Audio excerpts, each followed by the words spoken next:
Bonjour à tous et bienvenue sur GI TV. On accueille aujourd'hui une start-up. Il s'agit de Clean qui est basée à Besançon et qui travaille sur une pile à combustible sans platine. Bonjour Jean-Patrick Corseau. Bonjour. Vous êtes le président et fondateur de cette société. D'abord, félicitations car vous avez participé au Grand Prix ACF Autotech et vous êtes arrivé jusqu'à la finale. Vous n'avez pas gagné, mais vous étiez en finale et comme disait Pierre de Coubertin, l'essentiel c'est de participer. Avant de parler de votre pile, peut-être un mot sur votre parcours, car vous étiez chez Framatome, votre cofondateur était chez un équipementier automobile, Faurecia. Comment s'est fait la rencontre ? Alors, la rencontre s'est faite déjà avec un chercheur du CNRS qui a inventé les brevets dont on dispose maintenant. Donc on a décidé, au vu de ce qu'il avait fait, de créer la société Clean. C'était en mars 2022. Et quelques mois plus tard, effectivement, en février, Régis nous a rejoints, qui a effectivement travaillé dans pas mal d'industrialisation toute sa vie, notamment chez un constructeur, un équipementier automobile. Ouais, alors le point fort, je le disais, c'est une pile à combustible sans platine et avec un catalyseur au nickel, c'est bien ça ?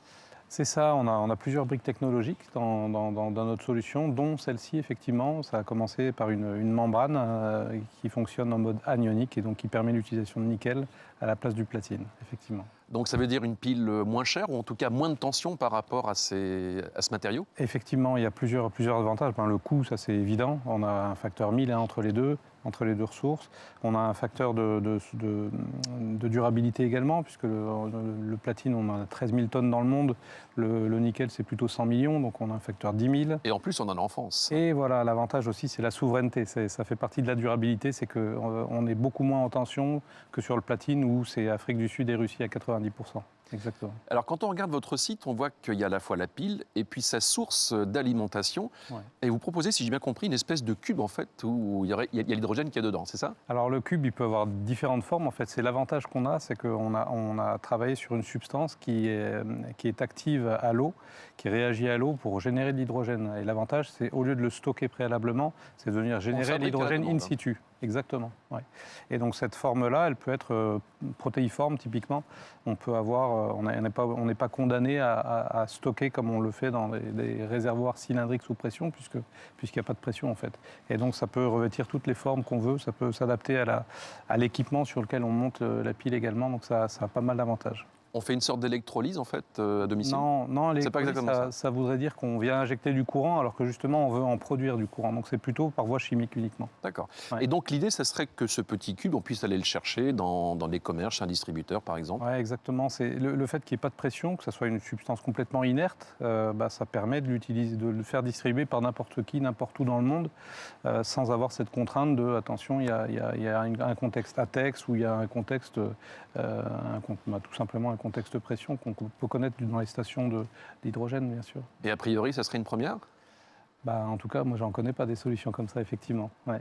Alors, ce qu'il faut préciser, c'est que les deux sont dissociables, donc ça fonctionne avec ce cube, mais sinon, bien sûr, votre pile peut recevoir de l'hydrogène de façon tout à fait classique. Oui, tout à fait. Ouais, c'est ça. Les deux briques sont indépendantes, elles ont été pensées comme indépendantes, et donc ça en fait également un avantage. En fait, on se voit aussi comme un trait d'union entre maintenant, où on a du mal, entre les infrastructures et les usages, à faire progresser l'hydrogène, et puis demain, qu'on espère plein d'hydrogène partout. En attendant, il faut bien avancer. Et nous, on propose avec cette solution d'aller le plus vite possible dans cette transition. Les marchés que vous souhaitez adresser ?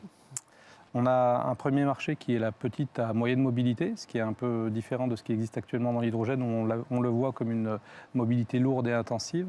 Donc nous, c'est petite et moyenne mobilité, qu'elles soient terrestres, maritimes ou aériennes, donc les drones, les petits bateaux pour l'instant, les scooters, les chariots élévateurs, effectivement. Et puis dans un deuxième temps, un peu plus de puissance, donc plus vers l'automobile, les camions, etc. Ouais. Mais c'est dans un deuxième temps, on est parti de petites piles, de moins d'1 cm². On est maintenant sur des piles qui font 1,3 kW. Il faut un peu de temps pour aller vers un peu plus de puissance. Vos projets dans les mois, années à venir ? Nous, ce qu'on souhaite, c'est que cette technologie qu'on veut vraiment démocratique, pour plusieurs raisons, que ce soit la raison du prix, la raison de la facilité d'exploitation, qu'elle se répande dans le monde et qu'on soit un game changer, comme disent les Américains, sur le thème de l'énergie dans la mobilité, voire même ailleurs, on a aussi des demandes sur du stationnaire.